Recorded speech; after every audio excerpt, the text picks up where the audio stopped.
എമ്മാവുസിലേക്ക് പോയ ശിഷ്യന്മാർ ലൂക്കായുടെ സുവിശേഷം 24-ാം അധ്യായം 13 മുതലുള്ള വചനം നാം കാണുന്നുണ്ട്. മന്ദീഭവിച്ച ഹൃദയങ്ങളെ വചനത്താലും പീഡ അനുഭവ വിവരണത്താലും അവരുടെ കണ്ണു തുറന്നു. ഹല്ലേലൂയ, യേശുവേ നന്ദി. ഇവിടെ ഇതാ പിന്നീട് യേശു തൻ്റെ അപ്പമെടുത്ത് മുറിച്ച് അവരുടെ മുന്നിൽ മുറിച്ചു കഴിഞ്ഞപ്പോൾ ആ മുറിവിലൂടെ നോക്കിയിട്ട് യേശുവിനെ കണ്ടു. അവര് എമ്മാവുസിലേക്ക് പോകരുത്, ജെറുസലേം വിട്ട് പോകരുത് എന്ന് പറഞ്ഞിട്ട് അവർ എമ്മാവുസിലേക്ക് യാത്ര ചെയ്തു. അഭിഷേകം നഷ്ടപ്പെട്ട ഒരു യാത്രയായിരുന്നു. കർത്താവിൻ്റെ സന്നിധിയിൽ ഇന്ന് ഈ രാത്രിയിൽ നമുക്കും ഈ വചനത്തിൻ്റെ ശക്തി കരങ്ങൾ ഉയർത്തി.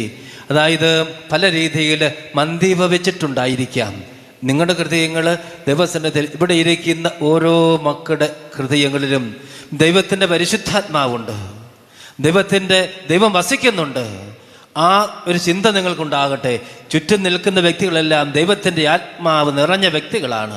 അതുപോലെ തന്നെ ഈശോയുടെ ആത്മാവ്, ദൈവത്തിൻ്റെ ആത്മാവ്, പരിശുദ്ധാത്മാവ്, യേശു തന്നെ നിങ്ങളുടെ ഹൃദയത്തിലുണ്ട്. ആ ഹൃദയത്തിലുള്ള യേശുവിനെ കണ്ടുകൊണ്ട് സ്തുതിക്കണം. ചുറ്റും നിൽക്കുന്ന വ്യക്തികളിൽ യേശുവിൻ്റെ വലിയ സാന്നിധ്യമുണ്ട്. അത് കണ്ടൊന്ന് സ്തുതിക്കട്ടെ. നിന്റെ ഉള്ളിലെ ദൈവത്തിൻ്റെ സമാരാധ്യമായ സാന്നിധ്യത്തെ നീ കണ്ടുകൊണ്ട് സ്തുതിക്കണം. യേശുവിൻ്റെ ഉള്ളിൽ വസിക്കുന്നുണ്ട്. കൊരിന്ത്യർ ലേഖനത്തിൽ 3-ാം അധ്യായത്തിലും 6-ാം അധ്യായത്തിലും ഒക്കെ കരുതുന്നുണ്ട്, ദൈവത്തിൻ്റെ ആത്മാവ് നിൻ്റെ മേലുണ്ട്, ദൈവത്തിൻ്റെ ആത്മാവ് നിൻ്റെ ഹൃദയത്തിൽ വസിക്കുന്നുണ്ട്, ദൈവത്തിൻ്റെ പരിശുദ്ധം നിൻ്റെ ഉള്ളിലുണ്ട് എന്ന് പറയുന്നുണ്ട്. ആ ഒരു ആത്മാവിന്റെ ശക്തിയോട് കരങ്ങളൊന്ന് ഉയർത്തി സ്തുതിക്കട്ടെ. യേശുവേ നന്ദി. ഹല്ലേലൂയ. കർത്താവേ ദൈവമേ, നിന്റെ വചനത്തിന്റെ ശക്തിയാൽ മന്ദീഭവിച്ച മക്കളുടെ ഹൃദയങ്ങളിലേക്ക് വചനത്തെക്കുറിച്ചും യേശുവിന്റെ പീഡ അനുഭവത്തെക്കുറിച്ചും പറഞ്ഞു കൊടുത്തപ്പോൾ അവരുടെ ഹൃദയം തുറന്നതുപോലെ, മന്ദീഭവിച്ച ഹൃദയങ്ങളെ തുറന്നതുപോലെ കർത്താവേ, ഈ യാത്രയുടെ യാമങ്ങളെ കർത്താവേ, ഈ മക്കളുടെ ഹൃദയങ്ങളെ കത്തി ജ്വലിപ്പിക്കണേ കർത്താവേ. ആത്മാവ് വ്യാപരിക്കട്ടെ എന്ന് പ്രാർത്ഥിക്കുന്നു. ദൈവാത്മാവിന്റെ ശക്തി നിറയട്ടെ എന്ന് പ്രാർത്ഥിക്കുന്നു കർത്താവേ.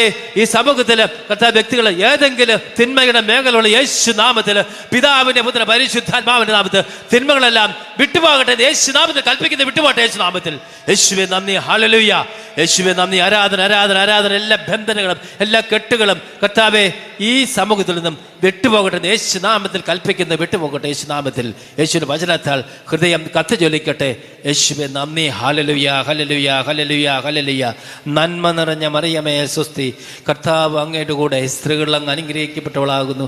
അങ്ങയുടെ ദരിദ്രം ഫലമായി ഈശോ അനുഗ്രഹിക്കപ്പെട്ടവനാകുന്നു.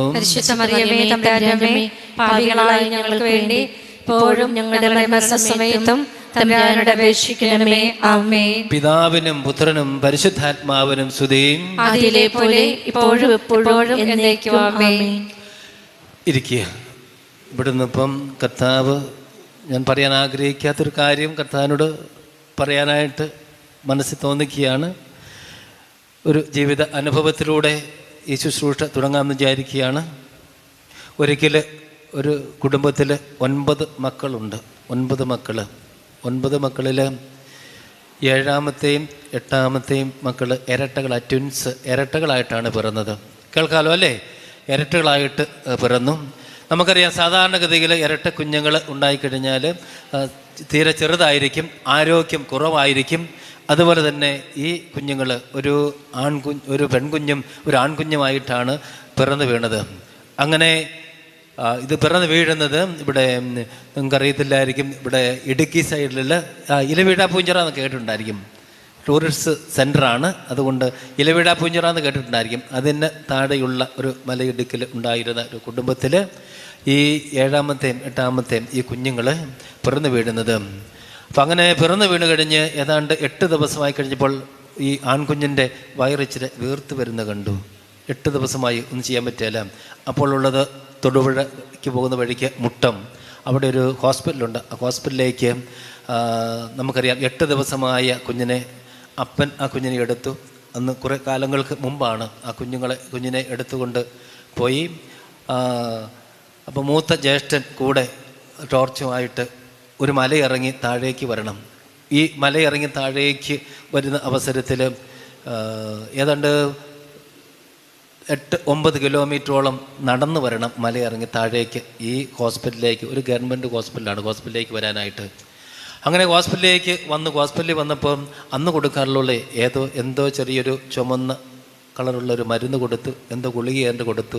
8 ദിവസം പ്രായമായിട്ടുള്ള കുഞ്ഞിന്.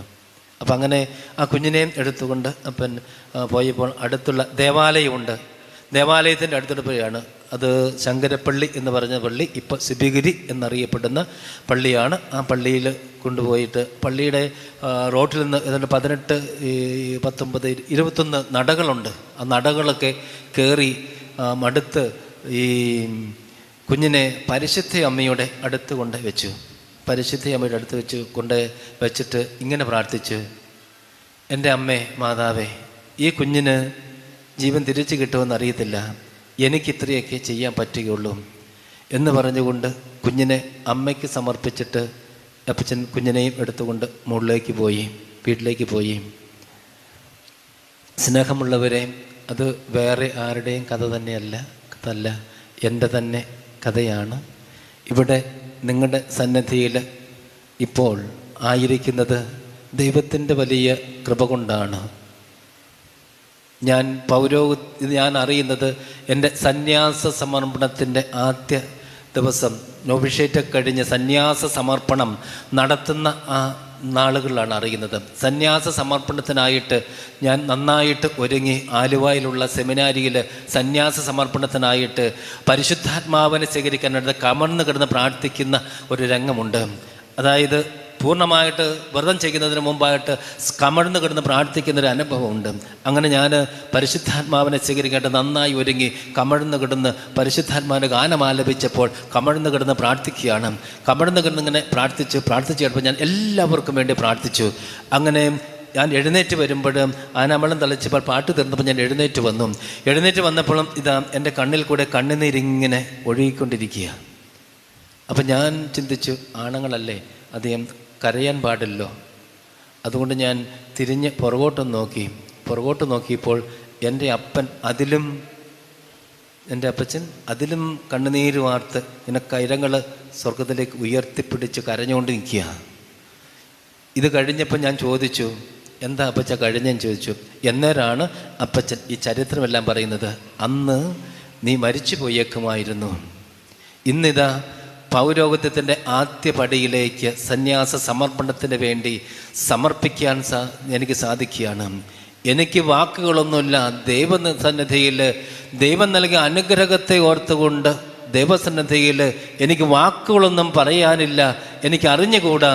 അതുകൊണ്ട് ദൈവസന്നിധിയിൽ ഞാൻ നിന്നെ സമർപ്പിച്ച്, പരിശുദ്ധ അമ്മയ്ക്ക് സമർപ്പിച്ച്, ഈശോയ്ക്ക് സമർപ്പിച്ച് ഇവിടെ പ്രാർത്ഥിക്കുകയായിരുന്നു.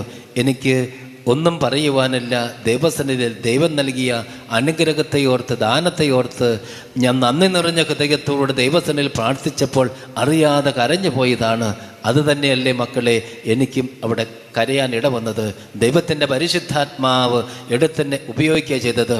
അത് കഴിഞ്ഞ് പലപ്പോഴും ഞാൻ വചനം പ്രഘോഷിക്കുമ്പോഴൊക്കെ ഞാൻ ആദ്യമായിട്ട് കരിസ്മാറ്റിക് ധ്യാനം കൂടുന്ന സമയത്ത് എന്നോട് പറയുക, അച്ഛനായി കഴിഞ്ഞിട്ട് കരിസ്മാറ്റിക് ധ്യാനം കൂടുമ്പോൾ ഒരിക്കലും അറിയാത്ത ആ വ്യക്തി എന്നോട് പറയുകയാണ്, അച്ഛന് ഇതുപോലെ വചനം പ്രഘോഷിക്കുന്ന സമയത്ത് പരിശുദ്ധ അമ്മ പുറകിൽ നിൽപ്പുണ്ട്. Praise the Lord, hallelujah. ഈ IMS മാതാവിൻ്റെ അടുത്ത് വന്ന് പ്രാർത്ഥിക്കുമ്പോഴും പരിശുദ്ധ അമ്മ എൻ്റെ കൂടെ നിൽപ്പുണ്ട്.